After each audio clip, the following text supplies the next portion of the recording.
Okay, so welcome to Startup Grind and welcome to our first co-hosting event between SG Berlin and SG Munich. And my name is Verena and it's great to have you all here. So while we are gathering and while people are still dialing in, we wanted to show you a short video about Startup Grind so that you can get a better impression about our global community.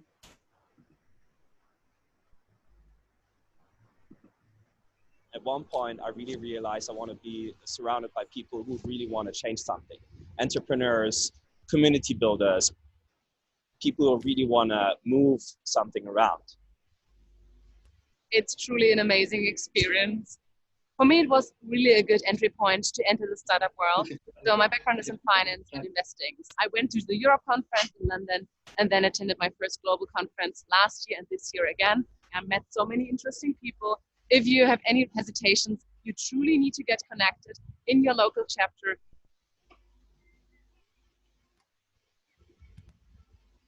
Basically, what we do is try to reach for the best people possible that will allow founders to learn. You have to meet a lot of people and you have to create a real connection with those people, focusing on adding value to their lives, but also in learning and helping them in every way you can to scale faster. Startup Grind gave me the opportunity to really achieve that. So now I'm running on one of the most active chapters in China and in the world. And I am on a daily basis meeting so amazing people, entrepreneurs, investors, corporates. I'm really grateful being part of this amazing community. San Francisco, Lagos, New York, Dubai, Dublin, Oakland, China.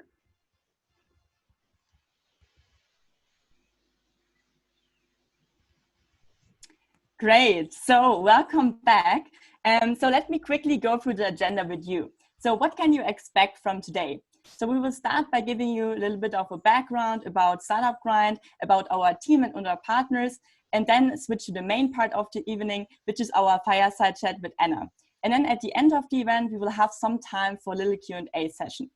Maybe some general remarks. Please make sure that you stay unmuted during the whole event and especially during the fireside chat. And for the Q&A session, you can actually post all your questions in the Q&A box. And if you should have any problems, luckily we have Mareike, so you see her email address on the screen. So just feel free to reach out to her during the event. And a final note, so as always, this event is recorded and we will upload it later on our websites and also on the YouTube channel. So if you want to have a look at it again, please feel free. But now, let's get started. So what is Startup Grind actually all about? Well, as you have seen in the video, for us, Startup Grind stands for its huge global community, with people actually coming from more than 600 cities around the world.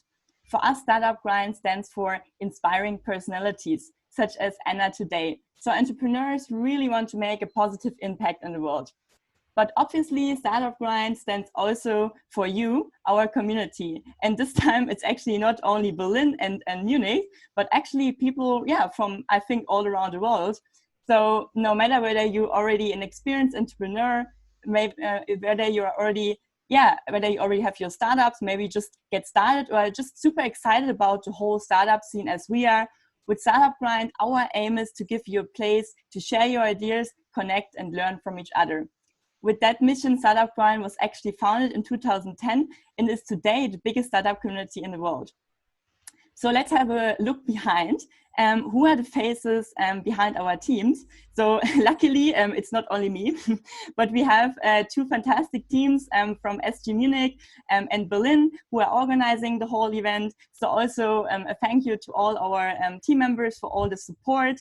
And if you're actually interested to get involved in Startup Grind, please feel free to reach out to any of us. We are always happy to see our chapters growing. And building actually such a big community and network is only possible with the help of amazing people, but obviously also with amazing partners and sponsors. So at this point, we also want to say a big thank you to the team of BMH Bräutigam. It's a Berlin-based legal firm who advises startups and founders and VC investors, and we are really excited to have them on our side. Yeah, and luckily you can see one of the lawyers not only on the screen, Sebastian, but you can. But we actually have him also with us.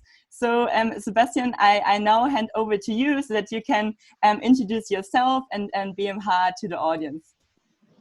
Yeah, thank you, Mareike. Thank you, Verena, and also Mareike for hosting this great event. It's a new step into the 2020s. I think we were forced to hold it online. So after a little bit of a hassle, we got it all working, I think. So that's the first good news of the night. Yeah, BMH is a boutique law firm, as you mentioned, in Berlin, with a very strong focus on venture capital, advising startups, investors, and all players in the game alike. And yeah, if you are looking for legal advice, if you're getting traction, ready to go from the legal perspective, reach out to us either in person or online, how we do today. Mm-hmm. And yeah. Thank you, Sebastian. Thanks. Yeah, and then let's actually jump to the most important part of the evening, which is our fireside chat with Anna, Alex, and Ulrike from Startup Grind Munich. So Ulrike, I would like to hand over to you, and yeah, let's enjoy. Thanks a lot, Verena, for introducing. Yeah, welcome again, everybody, also from our side, from the Munich team. And a special welcome also to our guests today, to Anna, Alex. We are very happy and very glad that you are here with us today. Just a few words to your person. Most of the people will know you from your former company already. You founded Outfittery 2012, and afterwards you left the operational management, at least in 2018, but you're still there supporting as a board member. And last summer you joined the Leaders for Climate Action, and that actually also inspired you to found your current company, Planetly, and that's also what we are talking about today. Planetly, a climate tech company, a startup, whose goal is to enable companies to become planet positive. What this actually means in detail, I think we'll dive into it a little bit later. Before we are hopping into the first question, we have prepared a poll for you because we also want to get to know our audience a little bit better. So you will see two questions: which role describes you best, and why are you here? And during you are answering these questions, I will hand over to Anna. And first of all, I think it's super interesting to know what actually brought you to the topic of sustainability, and what was the trigger for you? What was the motivation to get into the topic? You're still muted, I think. You can't unmute. Okay. Hi, okay. No, I cannot unmute myself. You needed to do this. But now we have it. Okay. Good. So can you repeat the question, please? Yeah, a short introduction to yourself. What's interesting, what brought you to the topic of sustainability, and what motivated you to start with Planetly? Yes, yeah, sure. I'm happy to talk about that. So I actually was very interested in this topic already while I was still running Outfittery. And while I was still at Outfittery, I pledged in an initiative which is called Leaders for Climate Action, where like a few hundred digital entrepreneurs from Berlin came together, and what we pledged to know and offset our personal and our corporate carbon footprint. And doing that, I actually was trying to find out what Outfittery's footprint is. I was kind of devastated to see how manual this process still is, because you're really like dealing with consultants who are coming into your company with Excel sheets, trying to get all the data from all different sites together to calculate the carbon footprint. And I was like, well, this can't be it. So there must be a better way to do this, basically. So if the carbon footprint is the most important KPI of humanity of our times, why are we still doing this with consultants with Excel sheets? So I started digging a little deeper into that. And when I met my co-founder, Benedikt, who was thinking into a similar direction, more from a B2C angle.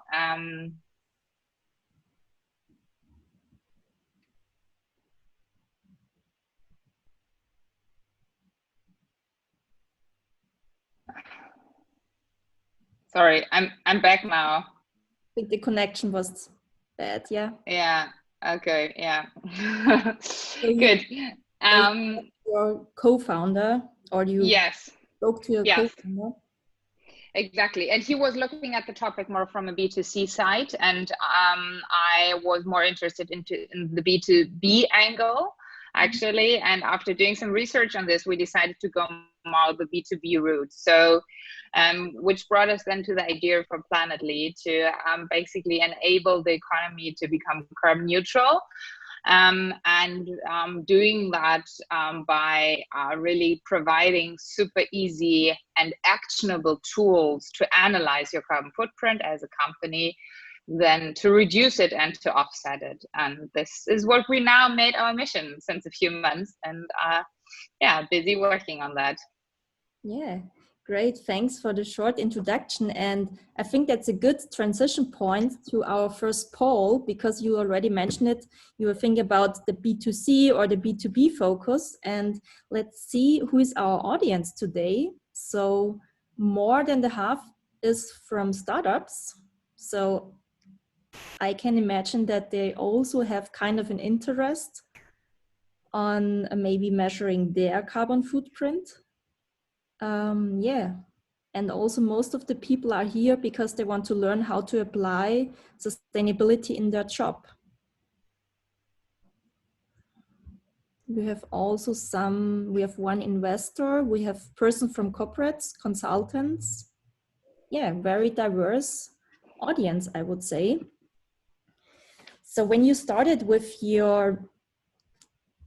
Planetly and doing more research on your product. Actually, you have a software as a service, or the plan is to have a software as a service solution, as I understood now. And this should enable companies actually to become planet positive. But how do you define planet positive in that way? Is it something very hard measurable, or can you? Sorry, my internet is somehow bad. I don't know why. Let me quickly try to change to another Wi-Fi and see if that's happening when we are in 2020. So I think in the middle of Berlin already knows, and I think it's a good time also for do also the second poll already, because we have prepared another poll for you. In the meanwhile, how environmentally conscious are you right now? I think that's a good transition point also, because Anna, you are back. Can you hear us?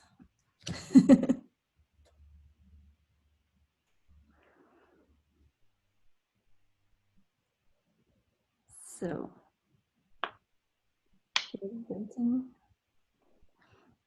Anna, you're giving me a sign. Yeah, I'm back. So if this Wi-Fi is not working, I don't have another one to offer. We just started with the second poll, but meanwhile, persons are voting. Back to your company and your vision. So you jumped into the topic and said, okay, focusing on B2B and providing a solution to actually support companies in that step where you were also at Outfittery, that it's very complicated to measure all that. So how actually will you support companies? How does your solution work? Yeah. So the first pain actually when you want to analyze your carbon footprint is the data collection, because the carbon footprint is like really so you need a lot of numbers from all different parts, right? So it plays into a role how your employees commute to the office, but as well what you're selling, what your products are, where you source your products, and as well how much paper you use in the office. So all things like this. So this is really kind of like complex to get all these data. So the data collection we want to make as easy as somehow possible, and through providing you with some averages that you can start on, making it super easy to look up other more detailed data from your company, and making the collaboration with other departments very easy. So some of the numbers maybe the office managers know, others maybe more the CFO knows. And then, and this is in the very core of our mission, to automate and automatically integrate what somehow makes sense. And so to calculate the footprint based on data that you already do have in your organization, in some ERP, CRM systems and other systems. Mm-hmm. I think that's a good point, just looking at the results of the second poll, and before I'm asking my next question. So how environmentally conscious are you right now? More than the half of the people were answering, I'm trying to decrease my plastic consumption for now. And also 1/3 of the people answered, I would like to put more effort towards sustainability, but don't know where to start. And I think that's actually a good point, where to start. And you also mentioned that thing, okay, you're collecting all the data in the companies, but what are all the sources of data? I can imagine that's a very broad field. Yes, exactly, as I said. So there are like a lot of different sources actually that you can type in.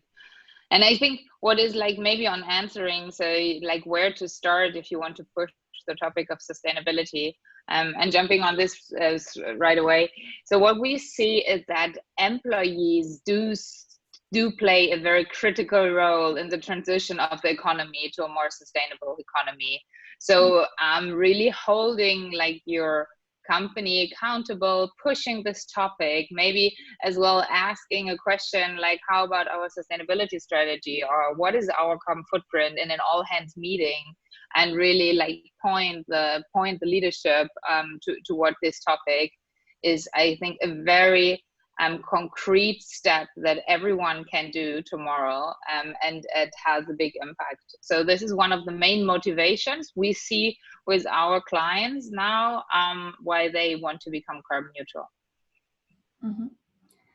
And also maybe one question concerning the during time we have with COVID and all that stuff. So many companies are now in a big crisis. They are dealing with a lot of other topics.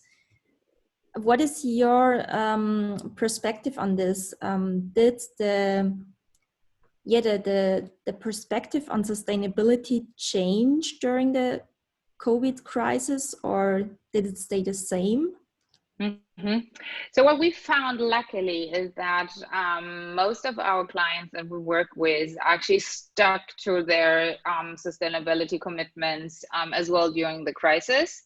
Mm-hmm. And I think this is really great because as well, so one of our pilot customers is Tourlane, and they are a travel company, and they are one of these cases who dealt with like from 100 to 0 in a few weeks, right? Like revenue, and still they are very committed still to pursue on their sustainability strategy, and of course we're very happy to support them in this. So I think this is really remarkable, on that side. Yes, I do think seriously that like COVID is holding a lot of positive potential for the climate crisis. Mm-hmm. And maybe if you so I think the most important effect is that we actually learned how vulnerable our whole system is and our whole economy is. That brings the topic of resilience and resilience in the supply chains much more on the table and on the plate for investors. And so they will like look at their portfolio companies and companies much more from this angle of resilience. And as the climate crisis is the next crisis around the corner, obviously, this will as well play a huge role when investors are looking at companies. So they will require much more data and a much more detailed view on the scenarios and on the potential crisis, and how good they are prepared. The companies are prepared for future climate crisis. Mm-hmm. And I think this is a great potential. Mm-hmm. So that many companies get now aware of their, as you mentioned it, their supply chain and all that stuff, how this is affected by a crisis. And now they see, okay, sustainability, maybe it is a big topic we should take a look at. Yeah, I really think as well, and this is what we with Planetly want to do. So I mean, we all know there are many good reasons to care about our future and the future and the world and the planet for our children and so on and so forth. But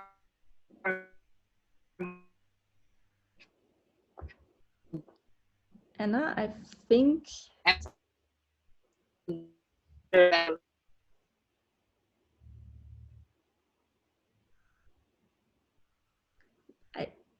we missed the last 4 sentences or something like that. Okay, so sorry. I'm so sorry for that. Yeah, thanks to Telecom. So as I said, like with Planetly, we to a certain point want to do some translation from the moral system to the business world. And actually not only talking like to the companies and tell them they need to do this because there are like good moral reasons, but there are as well good rational reasons to act on sustainability and on climate action. And I like investors are only one of the rational reasons here. Mm-hmm. What could be others, or what are others? Others are the customers, and the critical customer who's demanding much clearer view on where the products come from and how they perform in terms of climate and how many emissions there were.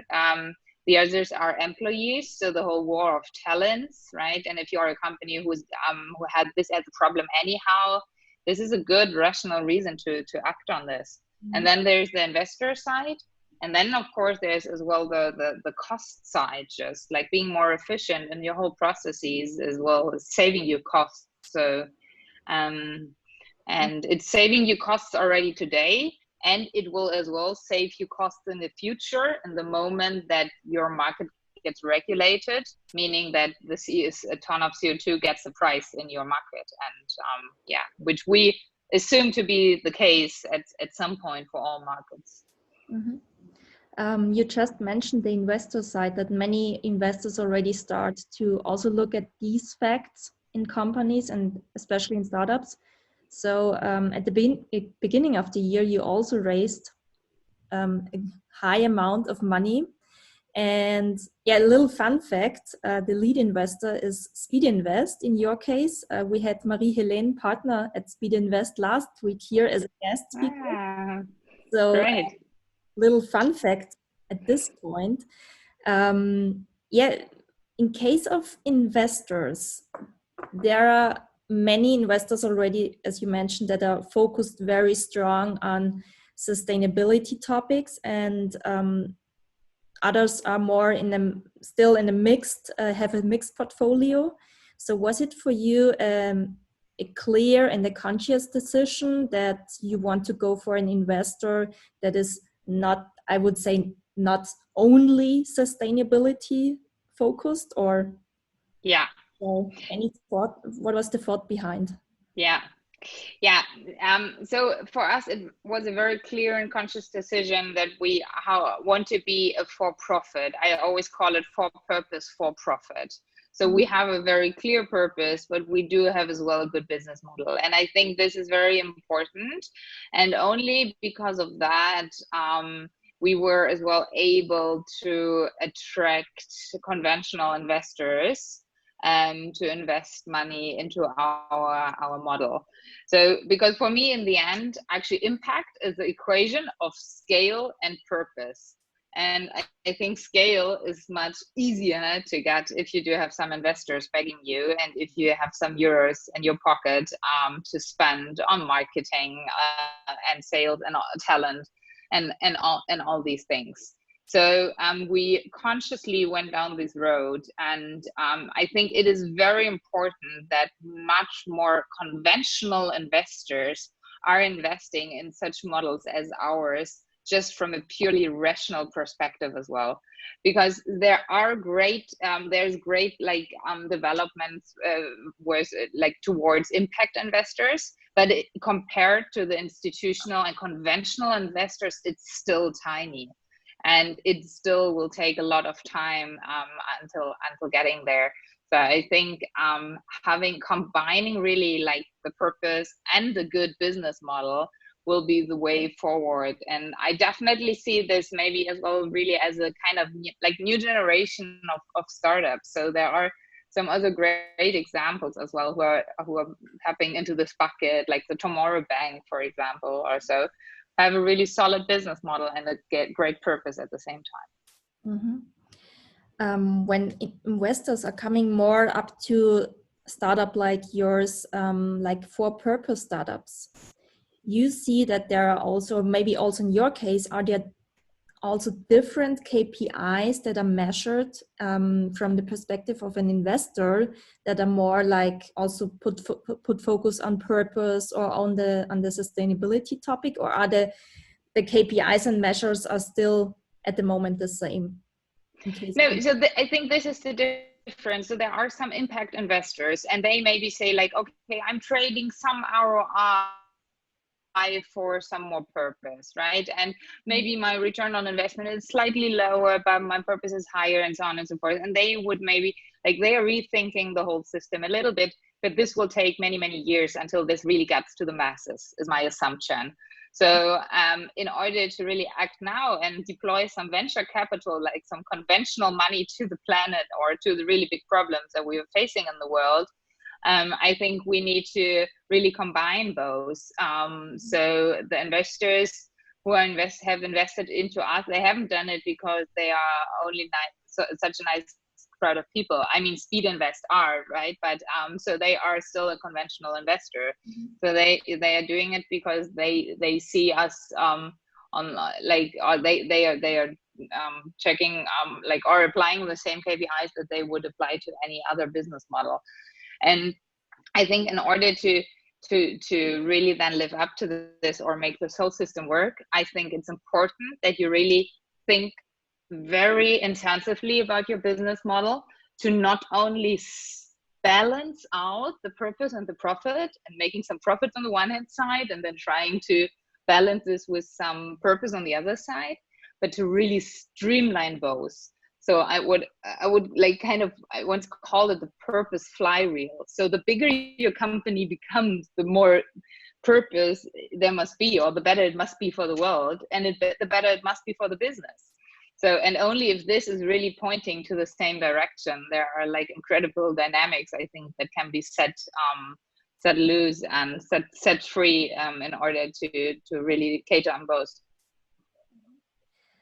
Is there some way you are defining or you are measuring your level of impact and purpose? I mean, for us, it's definitely so the number of tons that was offset, right? So the CO2 that was saved through us, but as well the number of companies who have now are now able to manage their carbon footprint and to have a view on that, and this not only once per year but on a continuous basis.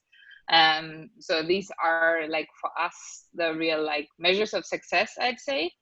And at the same time, these are as well the measures of success for our business and for our business model, right? Because what our business model is just a software as a service license. So the more people are using our tool, the more we earn, and the better it is for the world. So I think it's really important, as I said, to streamline those and find a system which is really which is catering both sides at the same time. And this is as well, I don't want to choose between purpose or profit, right? So, and I think this is true for so many employees today. They don't want to choose between being paid somehow well or like good and working for a company that has a great purpose, right? So we don't want to choose anymore between like working for some NGO or so who all have great purpose, but then can't really pay their people, or earning some money somewhere. And it must be both. Yeah, that's a good point. I think that's also a good transition to our third poll that we have prepared for our audience, because we want to ask also our audience in what's in their opinion, what is hindering companies to manage more efficiently their carbon footprint. So bringing more the focus also on their purpose, on their sustainability topics. And I'm very curious what the people will say. Me too. One point is, one answer is actually the not enough measuring tools. So that would be a good transition to But while we are waiting for the answers, maybe one more question concerning that measurements. You have already pilot customers. You already mentioned tour lane.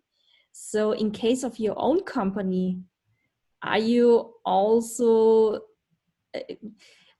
normally when you get aware of some topics, for example, how you measure that carbon footprint, how complex it is, normally you get a very different perspective on these things, like looking more in detail on these topics. Are you today looking from a different angle on your company than you have been looking at subsidiary concerning all the sustainability topics? You know what I mean? No, sorry. For example, are you, or make it very, very clear, are you already using your own company, Planetly, as another pilot customer? So trying your own product while developing it?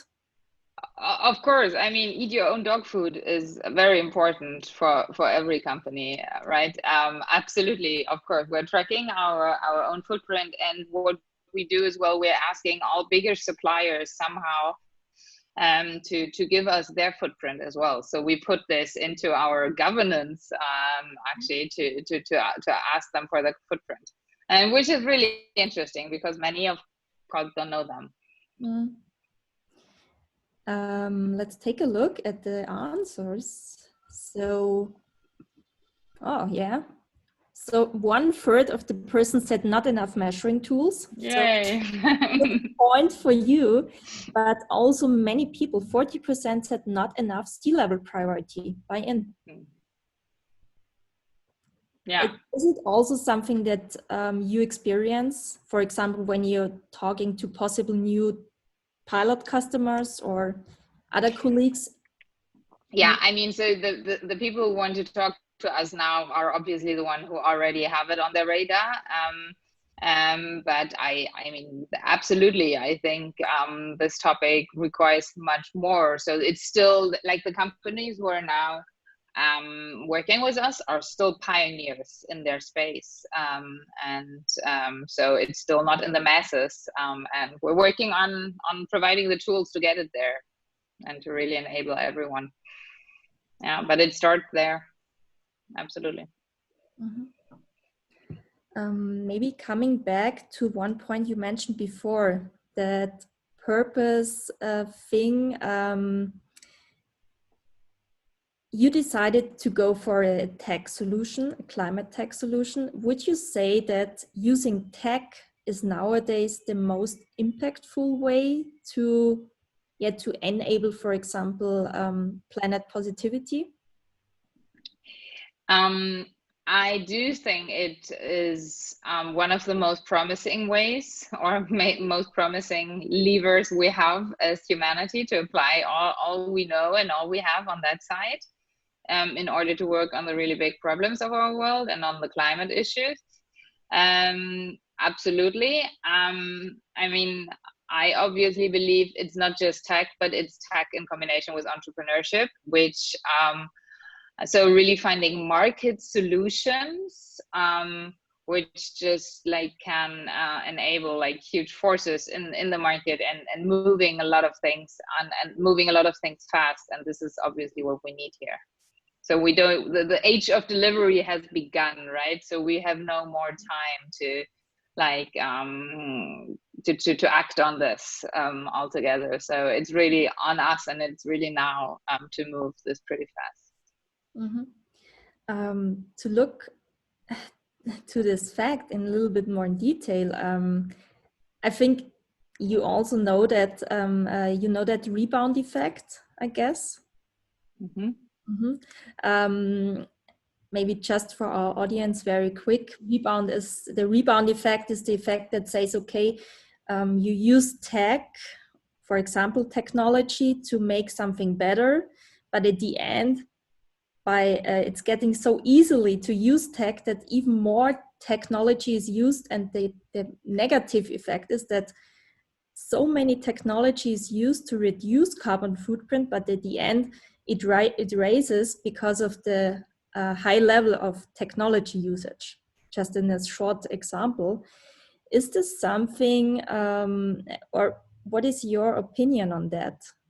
When we talk about using technology for solving the problem of sustainability and climate crisis, and at the same time, we all know that technology in a very high usage also has a negative effect on our climate.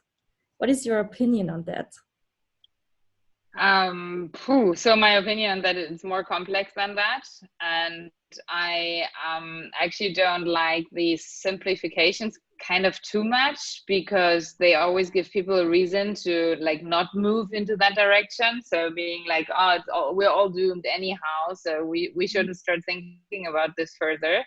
I do think there is a great potential in as well, and this is something that I see especially very exciting, like how to, I don't know if you followed the news that Google just shifted times of some of their tools more to during the day, for example, where a lot of solar energy is in the system and solar energy is available and so on and so forth.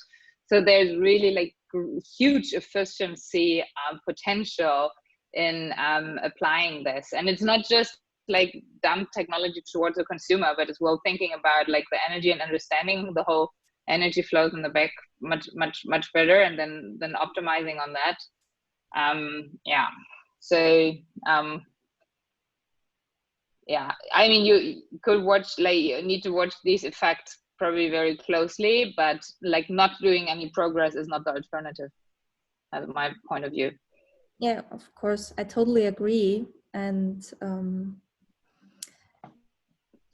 also when it comes to that, actions to take, as you mentioned, for example, Google, that can be at the end one action that you can take when you want to reduce your carbon footprint.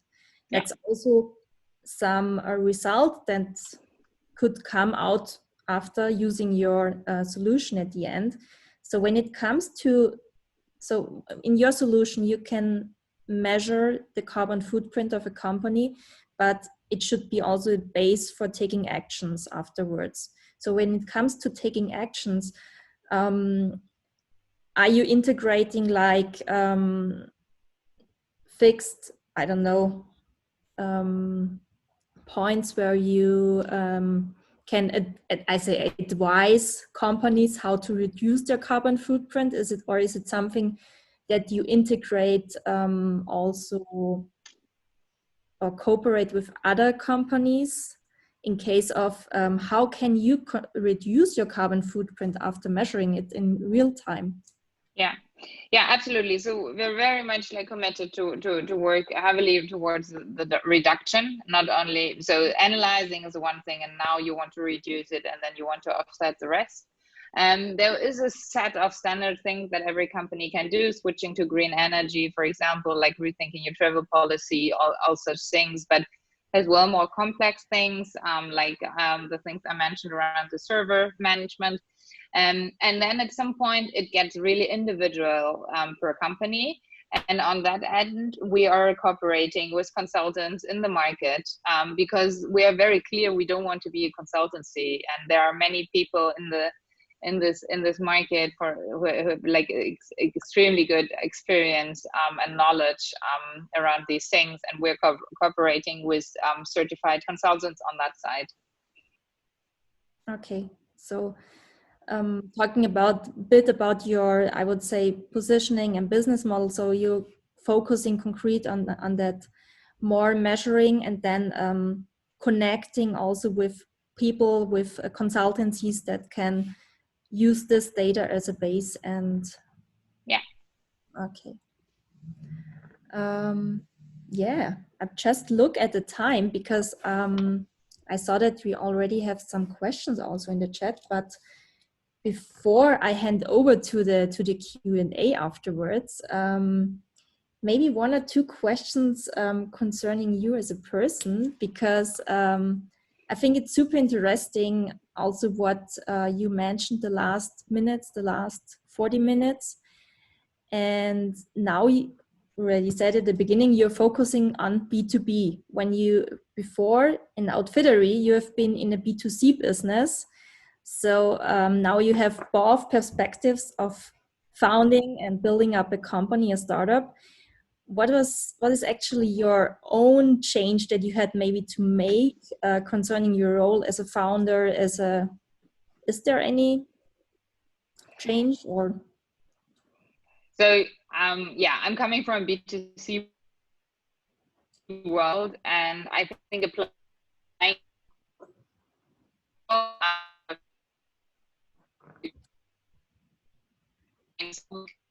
say it B2B, it looks actually good usability because people are forced to use it within the company. I mean, so 10 years ago, this was probably. Can you hear me? Am I back? Just missed like one sentence in between. Okay, so yeah, like 10 years ago, so the B2B tools weren't treated like that, and actually looked really shitty and ugly.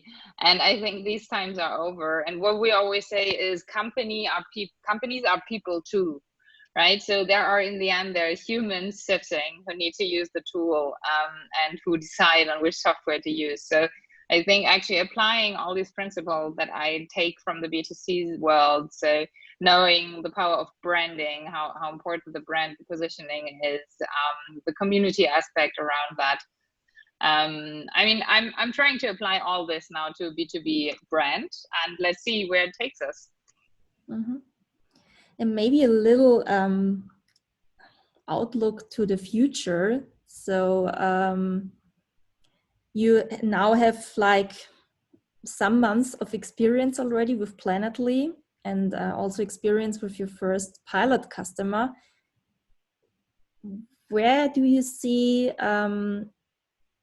first of all, the biggest challenges, especially for not only for your company, also for the sustainability topic for the upcoming months? And based on that, what is also your big vision for Planetly when thinking about the next 2 or 3 years? So I do think the biggest challenge, as always, are the human being themselves. So and our actually kind that we oftentimes are not willing to change, and not even willing to assume that things can be differently than they have been in the past. And if we look outside our startup bubble, right? You meet so many people who are not even like have all such things on their agenda, and really, but we need them all in order to really move forward here on the climate crisis. So getting these people to move is definitely a big challenge, I guess. And yeah, so and my vision for Planetly is to provide the most actionable tools to fight the climate crisis. And this climate crisis will not be won within Germany, not even within Europe. So we need to do this globally and really push this forward and push this fast. That's what we're committed to do. Yeah, I think you mentioned a good point here, that the change, the people are not willing to change. Actually, we don't like change. Humans don't like change. And I think it's also interesting when we look back to the polls we have, where many people said, okay, it's also not the C-level priority. I think that's also a point when it comes to change. Many people also at C-level try to stick to all the old habits they still have, even if they know sustainability is a big topic, the climate crisis is a big deal, but even they somehow refuse to change, or they don't see the first steps or the right tools. So I think in that case, you found a good pain point in companies.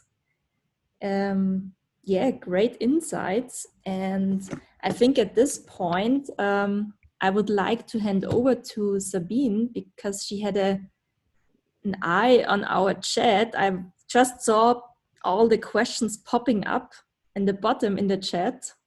So indeed, actually, we got quite a lot of interactions in the chat. I had even myself difficulty to follow with all the questions popping up. So I tried to kind of structure them in a certain way.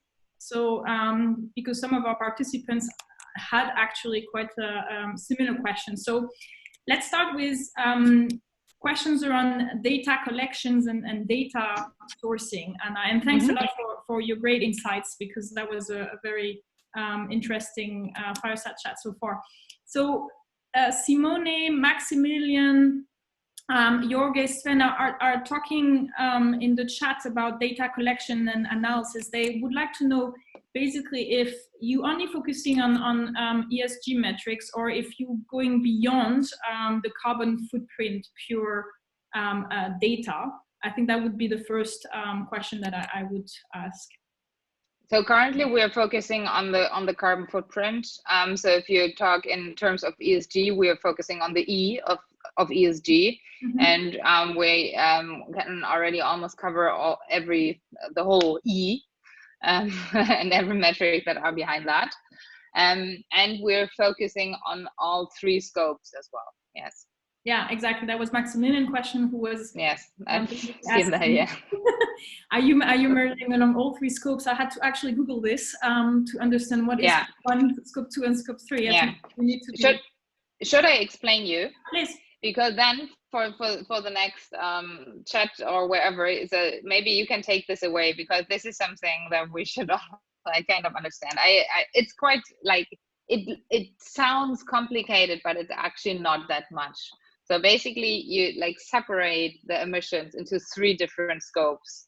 The first scope is if you put a line around your company, and then you look at all the emissions that occur within this.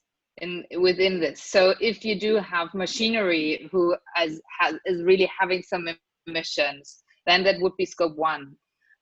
Or for example, if you do have a company vehicle, because their true emissions come out there if you drive this. So this is scope 1. Then the scope 2 is all the electricity that you use to run your business, because they are not, they don't have direct emissions, but they have emissions over there in the Kraftwerk, whatever, in the power station. And then you have scope 3, which is basically everything else.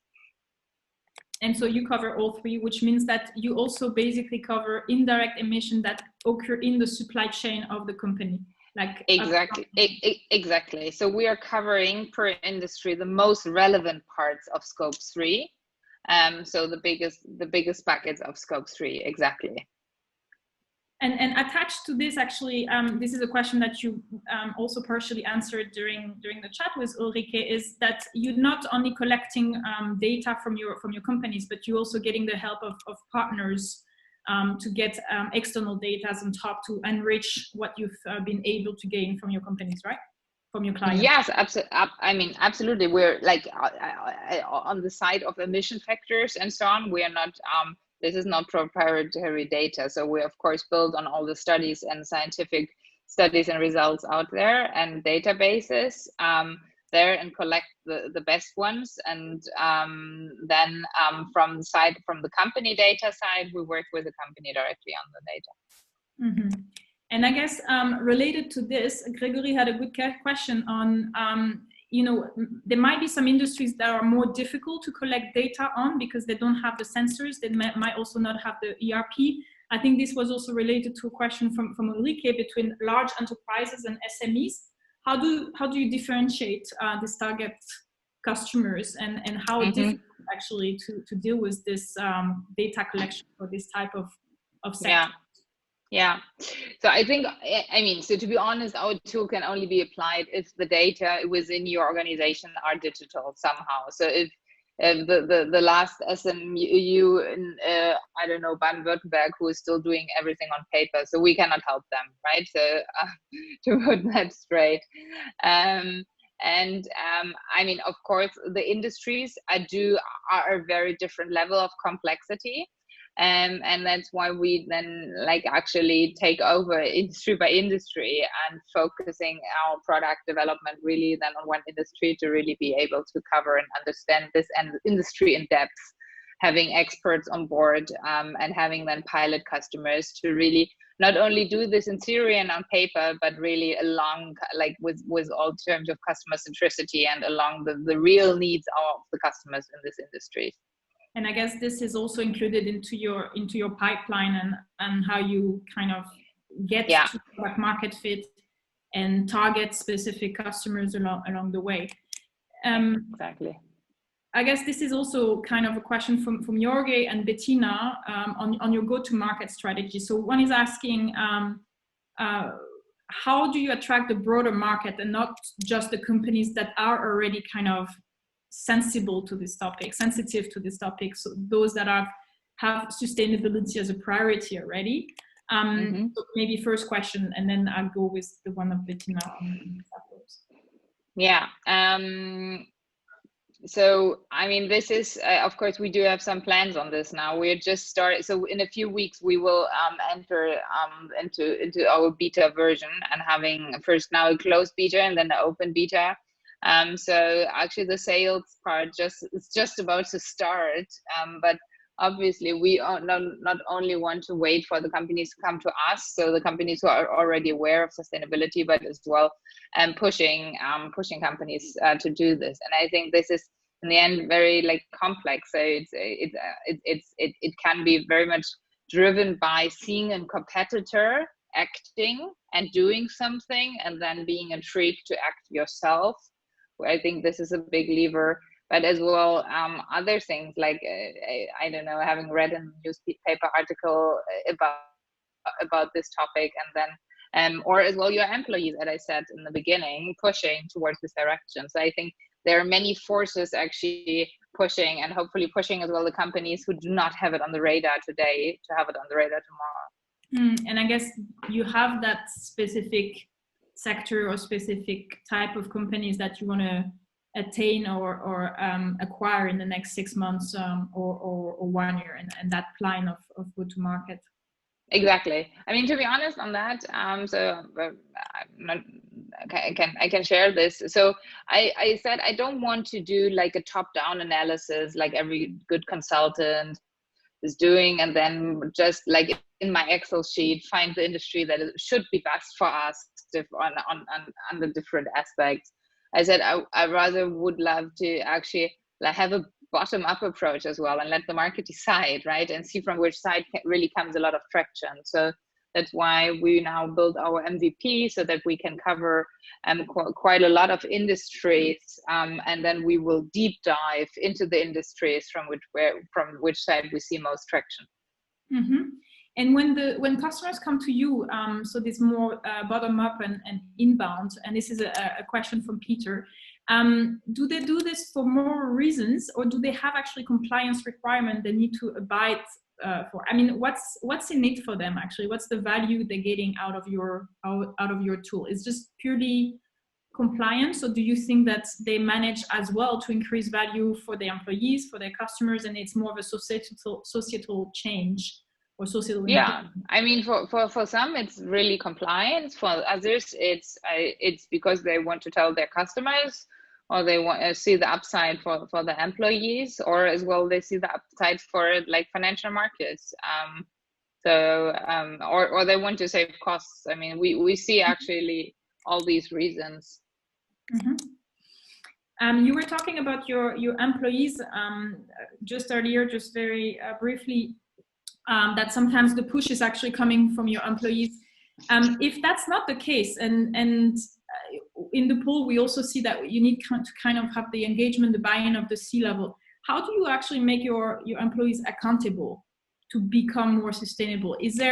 Have you seen any incentivization mechanism? Do you see, or do you believe that OKR are going to be more like including more sustainable metrics in the future? Yeah, I mean, so the current solutions are basically from the consultants with the Excel sheets. They are only measured once per year. So, and if I know, okay, so my next footprint will be measured in May 2021, we're pretty clear that this is not actionable. It will not drive change. It will not drive behavior if you measure it only once per year. And that's why we very much include like these more frequent checking and reporting on this. So basically, I would love to see the carbon footprint in the weekly or monthly KPI meetings, where you look at revenues, conversion rates, all these other important KPIs for your business. And I think the carbon footprint belongs there. And involving your employees, I do not think that this needs so much of like to convince them, because what I see so far is that they are very willing to move. They just need to have the chance to do so as well. And you can support this with a lot of like gamification and saying, now we go all to the office by bike for a week, whatever, right? So you can like really increase the consciousness on their side and involving them into all these measures. And do you think that change will come then from the bottom or from the top? It needs to be kind of influence upwards, or do you need to have the C-level involvement and kind of the push from top? I mean, of course, you need to have the top level at least like sign off for that, because in order to become carbon neutral, you need to offset. There are other reduction initiatives that you need to pursue, and so on and so forth. So it's not about it. Like I always say, like sustainability is not a project for a quarter. It's more kind of a value that you're adding to your value set of your company. So you definitely need to have the buy-in from the top management, but I think it can be very much pushed from the employees. Mm-hmm. And we talk about these metrics that these companies would have. When an investor is looking at your company, do they have also these metrics? I mean, we as investors usually talk about IRR and ROI, so return on investment. Do you think that more and more, impact investing will also kind of have its own standards, its own metrics to analyze the return on investment for the society? So how that the environmental impact of an investment, the implication to suppliers, employees, the contribution to the country or the society, like kind of measuring a total rate of return, not just purely on the investment, but also on the societal change. Is for example, looking at you this way? No, as I said, so they are a conventional investor. So they look at us like at every other business, purely from our eye perspective, I guess. No, and so that's, yeah. So I mean, we covered this topic before with impact investors and conventional investors. Yeah, but I do think that the carbon footprint is one of the KPIs that will like gain transparency over the next years. So you will know the carbon footprint of your organization, you will know the carbon footprint of the products that you're using, and so on and so forth. Like products like Oatly and so on are doing a great job on that. So to show this on their products already. And yeah, if there are other KPIs from impact investor side, I don't know, probably you'd have a educated view on that. Yeah, I do think that you could actually, from also bottom up, change the way investors are looking at investments and start having more of a total rate of returns, even for those more conventional investors, and not in the impact investing. I do think in that space, again, the LPs do play a big role as well, because they can push this topic toward their investors. Yeah, if they're willing to move. Yeah, it's something that basically brings or should bring all the entire ecosystem together at the end. Employee, customers, investors, LPs. Yeah. I guess last question from Simone. How does the world look like in 10 years when your software is at scale? And especially for more of the large incumbents in the those that have a large carbon footprint. So I do think in 10 years, so this will be, yeah, so every business will know their carbon footprint. It will be standard, hopefully, to be climate neutral or even climate positive to extract more CO2 from the atmosphere than you are emitting. And being much more resourceful and thoughtful with the resources of our planet, and basically as well when it comes to new development, research, new products, research and development, and so on and so forth. I mean, in the past decades, we've never thought about that, right? So, I mean, looking back at, I don't know when the car was invented, first there was the electric car, and then there was diesel car, the large petrol company. The petrol car, right? And no one ever thought about like energy efficiency or so. That was just not an aspect that you looked at when you decided which path to go, if there were two equally good paths as humanity. And I think this is something, and I hope sincerely that this is something that will be very much in the focus when looking at which products, which research to do, which development to pursue, and where to invest in the future. Yeah, actually that corresponds quite well to a question from Gregory, which who was asking, when designing products in that aspect, designing, I guess, sustainable products, what are some of the key principles that you keep in mind? So this is really a big question, and I can't tell this like in general because it's so diverse. But of course, like looking at the resources and doing like this whole life cycle assessment. So not only thinking about how to produce your product, but as well how they will end up, and the afterlife treatment, and what will be done afterwards with it, and so on and so forth. I mean, all of this plays a huge part, and considering that already makes a huge difference. Mm-hmm. Last question for the audience around here.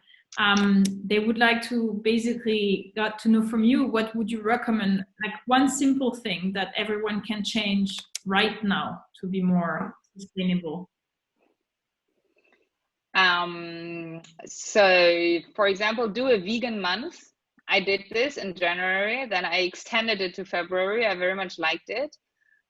Or go to your company and ask them for their sustainability strategy and for their carbon footprint in the next all hands. So ask this uncomfortable question to your CEO or your C-level, and I'm sure they cannot give you an answer, but they will think about it. how they can get to an answer. The reverse effect is that then it's might be rebounding into like, yeah, let's do this. Can you take care of calculating carbon footprint? Right. They will call you. And then we can help. Then Exactly. we're happy to help. Perfect. Thanks a lot, Anna. I think we had a very insightful discussion. I think the fireside chat with Ulrike, the question from the audience, everything was super interactive. So I would like really, on behalf of Startup Grind Berlin and Startup Grind Munich, to really thank you a lot for taking the time to answer our questions, being available for our participants here. I hope everyone enjoyed the fireside chat. I guess I would like to just announce that this is a series of events that, given the context, will run more and more often. So probably every 2 weeks, Berlin and Munich will have their own events, and we'll for sure will reconvene in a co-hosted event in the future. For now, in June, in 2 weeks from now, we'll in Munich welcome Inas Nureldin, who is the CEO and co-founder of Tomorrow.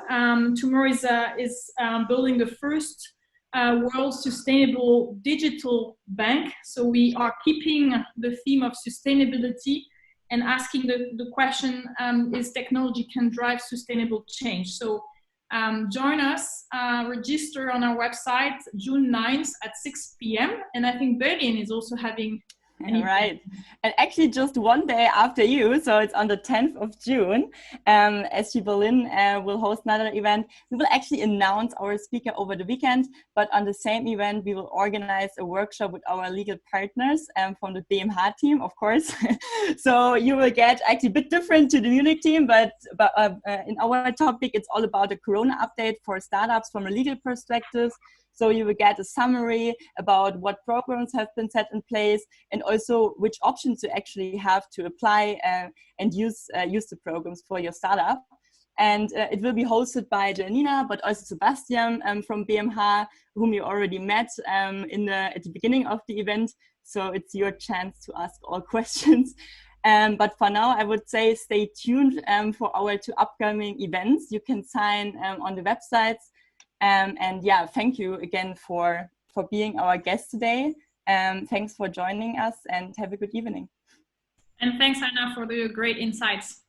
Yeah. Thank you.